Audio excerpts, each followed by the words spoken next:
அன்பர்களே, இன்று நாம் தமிழர் ஆசீவகம் சமயத்தின் தனித்த சிறப்பும் தனி கோட்பாடுகளும் எனும் தலைப்பில் ஆசீவகம் அறிவோம். இன்றைய உலகில் மனித வாழ்வை செம்மைப்படுத்தும் நோக்கில் பல்வேறு சமயங்கள் இயங்கி வருகின்றன. அப்படி இயங்குகின்ற சமயங்கள் அனைத்தும் வினை கொள்கையை கடைபிடித்து வருகின்ற நிலையில் தமிழர் ஆசீவகம் சமயம் மட்டும் ஊழ் கொள்கையை கடைபிடிக்கின்றது. நமது மக்களின் எண்ணங்களில் வினை கொள்கையும் ஊழ் கொள்கையும் வேரூன்றி இருப்பதை நாம் கண்கூடாக காண்கிறோம். தமிழ் மக்களின் எண்ணங்களில் முதலில் வேரூன்றியது தமிழர் ஆசீவகத்தின் உள்கொள்கைதான்.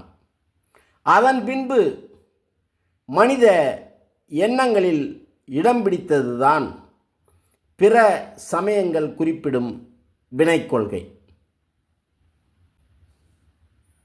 ஒரு மனிதன் தன்னுடைய ஆற்றலுக்கு மீறிய செயல்களால் பாதிக்கப்படும்போது அதனை எல்லா சமயங்களும், குறிப்பாக இந்து சமயம், வினை என்று குறிப்பிடுகிறது.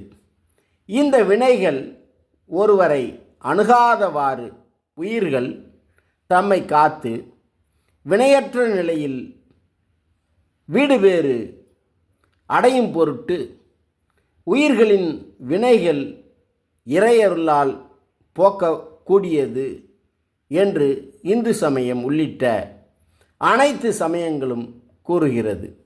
ஆனால் இவ்வாறான எண்ணங்களில் இருந்து முற்றிலும் மாறுபட்டது தமிழர் ஆசீவகம் சமயம்.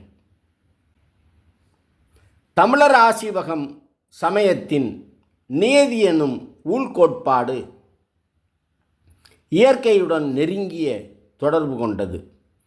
இயற்கையின் நியதி நெறியை தங்களது ஊழ்கொள்கையில் உள்ளடக்கி உருவாக்கப்பட்டதுதான் தமிழர் ஆசீவகம் சமயம். இந்த தமிழர் ஆசீவகம் சமயத்தின் ஊழ்கொள்கையானது 4 வகைப்பட்டது. மனிதன் ஒருவனுக்கு ஒரு நிகழ்ச்சி நடக்க வேண்டும் என்ற ஊழ், அதாவது நியதி இருக்குமானால் அது நடந்தே தீரும். அது நிகழும்போது எப்படி நிகழ வேண்டும் என்று விதிக்கப்பட்டுள்ளதோ அப்படியே நிகழும்.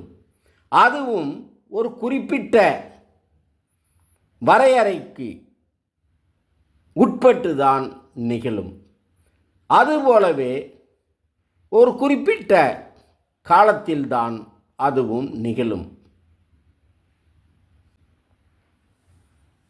இவ்வாறான தங்களது எண்ணங்களை தமிழர் ஆசீவகம் சமயத்தை சார்ந்த ஆசீவகர்கள் ஆவது ஆம், ஆமாங்கு ஆம், ஆந்துணை ஆம், ஆங்காலத்து ஆம் என குறிப்பிடுகிறார்கள். ஆசீவகர்களின் இந்த 4 எண்ணங்களையும் பழந்தமிழ் பாடல்கள் பலவற்றிலும் காண முடிகிறது. அதற்கு உதாரணமாக சிலவற்றை இங்கு காண்போம். ஔவையாரின் மூதுரை பாடலில் ஆங்காலத்து ஆம் என்ற எண்ணம் வெளிப்படுவதும் கூறத்தக்கது. அடுத்து முயன்றாலும் ஆகு நாளன்றி எடுத்த கருமங்கள் ஆகா தொடுத்த உருவத்தால் நீண்ட உயர் மரங்களெல்லாம் பருவத்தால் அன்றி பலா எனும் இப்பாடலில் வினைக்கு இடமில்லை. ஊழ்கொள்கை அடிப்படையிலான ஆங்காலத்து ஆம் என்ற கருத்தே விளக்கப்படுகிறது.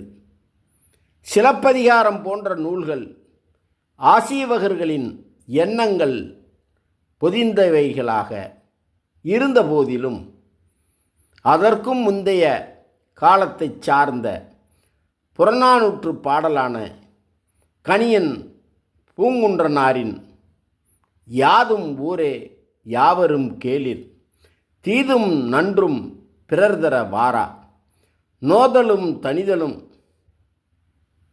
மவற்றோர் அன்ன சாதலும் புதுவதன்றே என்ற பாடலில் நல்லதும் தீயதும் பிறர்தந்து வருவதில்லை, நோதலும் பின்னர் அது தனிதலும் அத்தகையதே, சாக்காடு புதியதன்று. அதாவது ஆசீவகர்களின் ஊழ் கொள்கைப்படி ஒரு மனிதனுக்கு ஏற்படும் இன்பம் துன்பம் அவனுடைய செயல்கள் அதன் விளைவுகள் எல்லாமே ஊழ் எனப்படும் நியதிப்படித்தான் நிகழும். உலகில் உள்ள உயிருள்ளவை உயிரில்லாதவை அவைகளின் எண்ணிக்கை அவை வாழும் கால நீட்டம் அவற்றின் பண்புகள் அப்பண்பில் ஏற்படும் மாற்றங்கள் எல்லாமே ஊழினால் வரையறுக்கப்பட்டவை ஆகும். அதாவது உயிர் கருவிற்பட்ட போதே அவ்வுயிர் அடையும் மாற்றங்கள் அனைத்தும் நியமிக்கப்பட்டுவிடும் எனும் இவ்வெண்ணத்தைத்தான் கணியன் பூங்குன்றனாரின் பழைய உரையிலும் காண முடிகிறது. சாதலும் புதுவதன்று கருவில் தோன்றிய நாளே தொடங்கியுள்ளது என்று கூறுவதும் இவ்வெண்ணத்தைத்தான். இந்த எண்ணமே பின்னர் மணிமேகலையிலும் ஆசீவகன் கூற்றாக வெளிப்படுகிறது. அதில் பெறுதலும் மிளத்தலும் மிடையூறுதலும் உருமிட தேய்தலும் துக்க சுகமுறுதலும் பெரிதவை நீங்களும் பிறத்தலும் சாதலும் கருவிற்பட்ட பொழுதே கலக்கும் என கூறப்பட்டுள்ளது. இவ்வாறு ஊழ் கோட்பாட்டு அடிப்படையில் செயல்பட்ட ஆசீவகச் சமயம் பின்னாளில் ஊழியல் தற்செயலியல் அணுவியல் எனும் கோட்பாட்டை தாங்கி இயங்கியது இன்றும் இயங்குகிறது. இதன் தொடர்ச்சியை மீண்டும் ஒரு பதிவில் பார்ப்போம். நன்றி. மீண்டும் சந்திப்போம்.